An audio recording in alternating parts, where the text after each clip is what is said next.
cómo contrarrestarlo, que de alguna manera ya lo habíamos comenzado a ver, pero ahora lo vamos a ver con mayor profundidad. Y es la metafísica, ¿no? Vamos a ver qué relación hay entre la metafísica y la moral. Recordar y rapidito, la metafísica la podemos entender como, desde el punto de vista etimológico, como lo que trasciende o va más allá de las realidades físicas, es decir, las realidades que se circunscriben exclusivamente a la realidad material, o puede ser vista como, en sentido más ontológico, los primeros principios y las causas últimas de la realidad, ¿no? Bien, eh, entonces, la pregunta es, ¿cuáles son los fundamentos sobre los cuales se sustenta lo moral? Porque acá hay dos opciones, ¿no?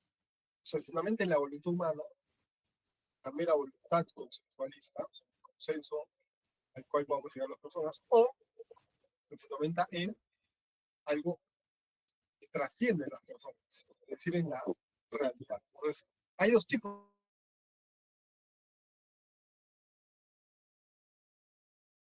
fundamentos antropológicos. ¿Okay? Entonces, vamos con los metafísicos. En primer término, la realidad es el fundamento del mundo. Ustedes se acordarán justamente cuando vimos hace un par de clases respecto de origen del ser. ¿Por qué es importante esto? Justamente porque si la realidad tiene un sentido, si la realidad objetiva existe, tiene un sentido. Lo ético, como dije hace un momento, o se fundamenta en la mera voluntad humana, en lo que seres humanos digamos o convengamos, o hay un fundamento que trasciende esa mera voluntad humana. Yo suelo poner el ejemplo, les puse el ejemplo de, eh, de la física, ¿no? Las leyes de la física, la ley de la gravedad.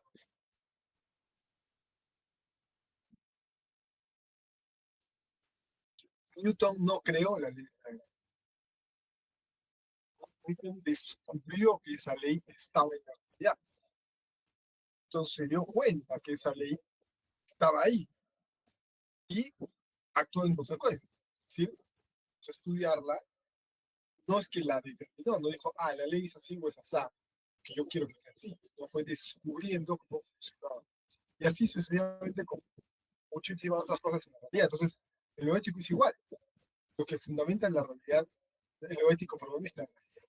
¿Qué entendemos por la realidad? El primer término, una primera característica, que la realidad existe por sí misma, es decir, sin la necesidad o independientemente de lo que yo pueda pensar o creer respecto de esa realidad. Pongo un ejemplo. Imagínense que estuviésemos en la clase. Yo los estoy viendo. La pregunta es,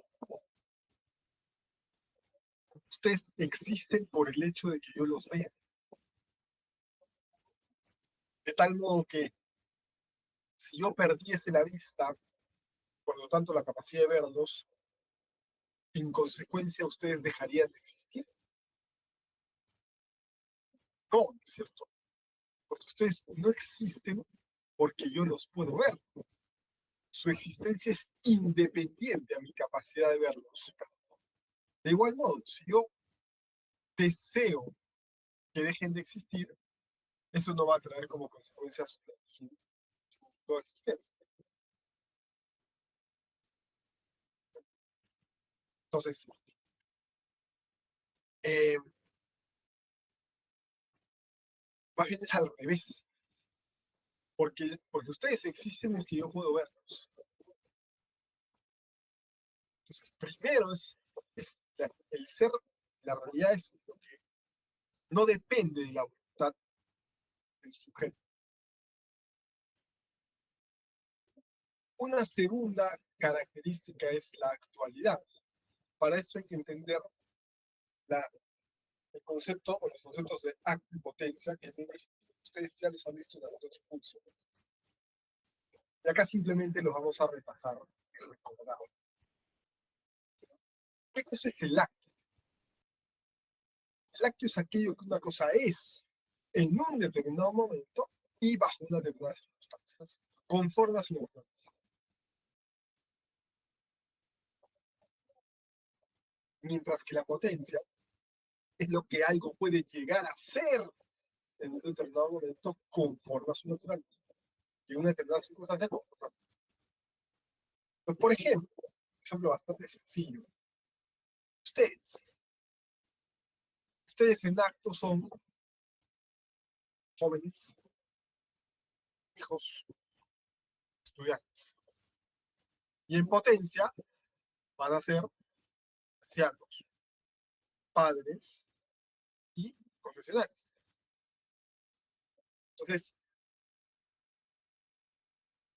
pero todas esas potencialidades puede que no se den. Esperemos que sí, pero puede que no. Existe la posibilidad de que no. Entonces, la realidad implica lo actual, que existe. Es. Eso se dice también que Dios, este concepto de Dios, es el acto puro. No tiene potencialidad alguna, no puede mejorar más, no puede ser más de lo que ya es, porque ya es todo lo que puede ser posible ser. Ya contiene en sí mismo la perfección, todas las potencias adquiridas, ya las tiene. Es acto. Entonces vamos a hacer acto puro. Pero nosotros no, nosotros somos seres de perfección, ¿no? Que justamente aquí viene otra de las características de esto, ¿no? Y es que el ser bueno es estar de acuerdo con el ser objetivo. ¿Qué quiere decir esto? En un momento nosotros vamos a ver la relación que existe entre la verdad y el bien. Entonces, fíjense que eso es bien importante, porque para yo decir que algo es bueno, necesito reconocer primero que existe la verdad. ¿Por qué? Porque si no existiese la verdad, cualquier cosa podría ser buena. O sea, yo no podría cómo contrastar para decir algo es bueno y algo no es bueno si no existe la verdad objetiva, porque cada quien podría decir esto es bueno o esto no es bueno. Como el fundamento es subjetivo, cada quien tiene su propia opinión, basta eso, nadie podría decir, oye, eso es realmente bueno. No, porque será bueno para ti, pues. Para mí no es. Entonces, por lo tanto, nadie podría decir, oye, esto es mal? Porque, ¿con qué lo contrastes? ¿Cómo sabes que es mal? ¿Con qué lo contrastes? Porque acá la clave es el contraste con la objetividad.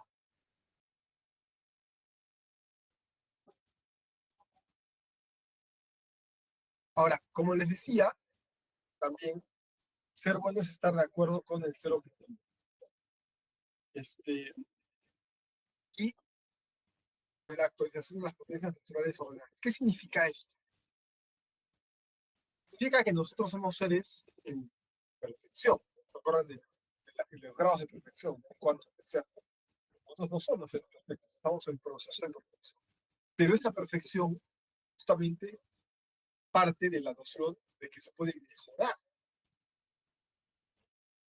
Nuevamente, para poder yo mejorar, tengo que tener una noción objetiva.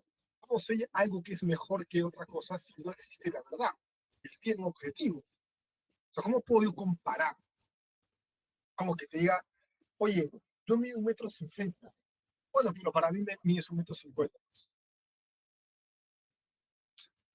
Oye, ¿y eres alto o bajo? Bueno, ¿me mido con qué? ¿Con 1,60 m o con 1,50 m? O sea, tiene que haber un parámetro objetivo. Si no, no es posible decir que algo es mejor. ¿Mejor respecto de qué?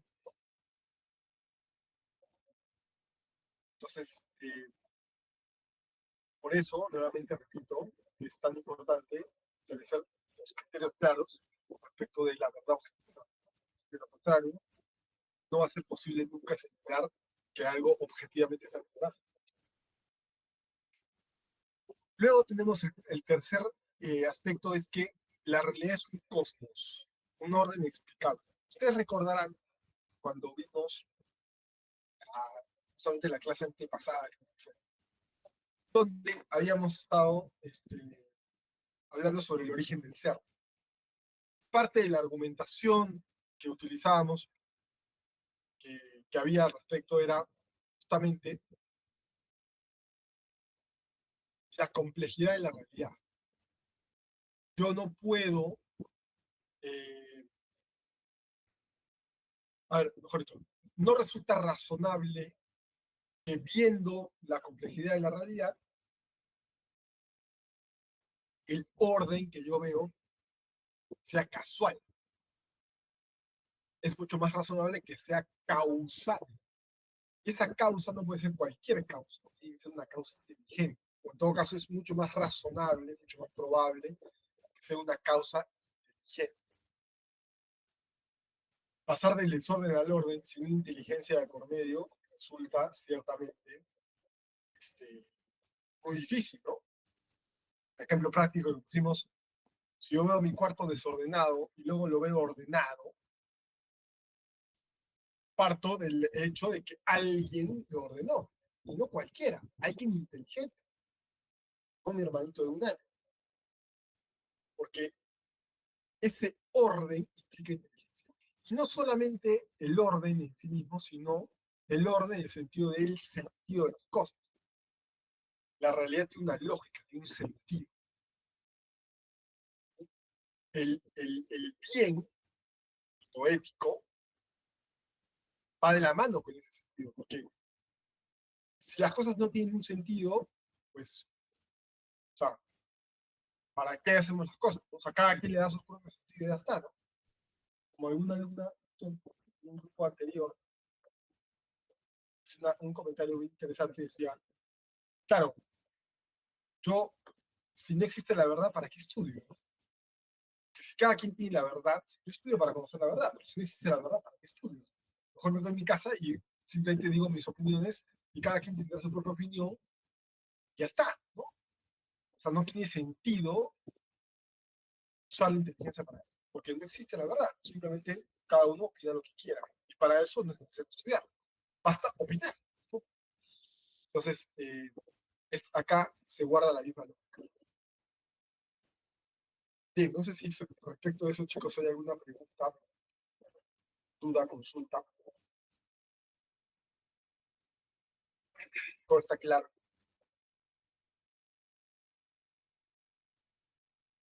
Todo claro.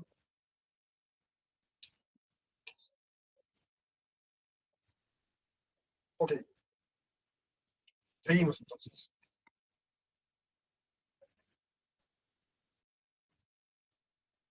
La realidad es verdadera. Un momento vamos a ver que toda realidad es buena, toda la realidad es verdadera. Entonces, nosotros en la primera clase habíamos desarrollado una de las acepciones de la verdad, que era la verdad lógica. Yo les dije en esa sesión que en realidad habían tres acepciones de la verdad, ¿no? Que justamente son las que vamos a ver ahora. El primer término, la verdad ontológica, que es la primera, no por capricho, sino porque tiene un sentido, es el fundamento de las otras, ¿no? La verdad del ser. Otros no, nosotros somos lo que somos porque se nos ha sido otorgado el ser. Nuestra existencia no depende de nuestra propia voluntad, y nuestro ser tampoco. El ser se nos ha sido otorgado. Eh, entonces, esa verdad es la que hace que seamos lo que somos. Ahora, y bueno, y está impregnada en toda la realidad, ¿no? Todo lo que es tiene ser. Por eso decimos, por eso podemos decir que es, tiene ser. En segundo paso tenemos a la verdad lógica, que es justamente como yo con mi inteligencia descubro esa verdad ontológica, me adecuo a la realidad y no a la inversa. Es lo que plantea justamente el relativismo. Eh, yo no defino qué cosa es la realidad, yo conozco la realidad tal cual es. Y por eso, este tema que es bien importante, ¿no? A esta verdad se le opone la falsedad lógica. ¿Por qué? Porque si no existe una verdad lógica, tampoco existe una falsedad lógica. Dicho de otro modo, si no existe el acierto, tampoco existe el error o el desacierto. Que yo pueda afirmar que yo he errado o he desacertado solamente si acepto como premisa primera y previa que existe una verdad y un acierto. De lo contrario, no puedo afirmar que me he equivocado. ¿Cómo sabes que alguien se ha equivocado o no? Contrastando con la realidad. Entonces, eh, ya hay una, digamos, implícitamente una aceptación de la existencia de la verdad, ¿no? La verdad lógica. ¿Y cuál es la herramienta que tenemos para lograr eso? La lógica a través de los silogismos, ¿no? Ahora, el silogismo nos permite corroborar que tu razonamiento es válido, es adecuado, es correcto. Entonces, acá vemos un ejemplo que ya hemos visto anteriormente de una falacia. ¿Cuándo ocurre una falacia? Cuando alguna de las premisas, que en este caso es la premisa mayor, es falsa. Entonces, la conclusión aparentemente es verdadera, pero en realidad es falsa. Hay una verdad formal y una mentira material, ¿no? Claro, si tú sigues estas reglas formales de la lógica, parece que es verdad, pero materialmente hablando no es verdad. Por más de que esto coincida, ¿no? O sea, puede ser que efectivamente sea calvo, pero porque ha coincidido, pero no todos los hombres son calvos. Si nosotros hacemos ese ejercicio con todos los hombres del mundo, en alguna de esas va a ser falsa, ¿no? En la realidad. Y la última es la verdad moral. En la primera sesión, nosotros habíamos desarrollado dentro de las disciplinas filosóficas prácticas a la moral, y habíamos dicho que el objeto de estudio de la moral es el acto humano, por lo tanto la moral tiene que ver con el actuar. La verdad moral básicamente tiene que ver con cómo yo adecuo mis actos a esa verdad ontológica. Es decir, si lo que yo hago, pienso, digo, hago, corresponde o no con esa verdad ontológica. Cuando si hay coherencia entre la verdad ontológica y mi actuar. Por eso es tan importante la verdad ontológica, porque si no existiese la verdad ontológica, ¿con qué contrasto, con qué verifico si estoy haciendo el bien o estoy haciendo el mal? Con mi propia subjetividad. Claro, luego vimos en el desarrollo del relativismo, ese contraste va a tener que ser eh,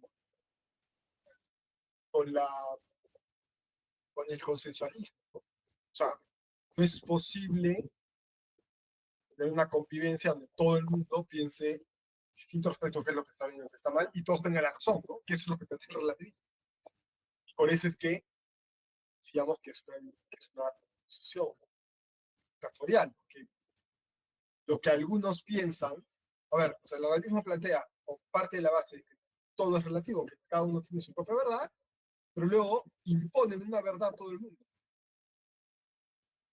Una verdad subjetiva. Porque claro, porque si no, no es posible la convivencia, ¿no? Entonces, distinto es decir, oye, es una verdad objetiva, dialoguemos para llegar a ella. A decir, ¿sabes qué? No existe verdad objetiva, cada uno tiene su propia verdad, pero es imposible que la convivencia, la verdad de algunos la vamos a encontrar a todos. Pero estás corrompiendo tu propio principio, sí pues, pero no se puede vivir en sociedad de otra manera. Entonces, ese es uno de los grandes problemas del relativismo. Bien, chicos, no sé si hasta ahí hay alguna pregunta, duda o tal.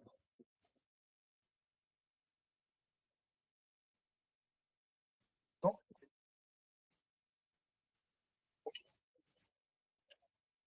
Un aspecto importante es que acá hay dos posibles errores, ¿no? El hecho de que la verdad exista y pueda ser alcanzada no significa que podamos conocer toda la verdad siempre. porque la realidad es sumamente compleja.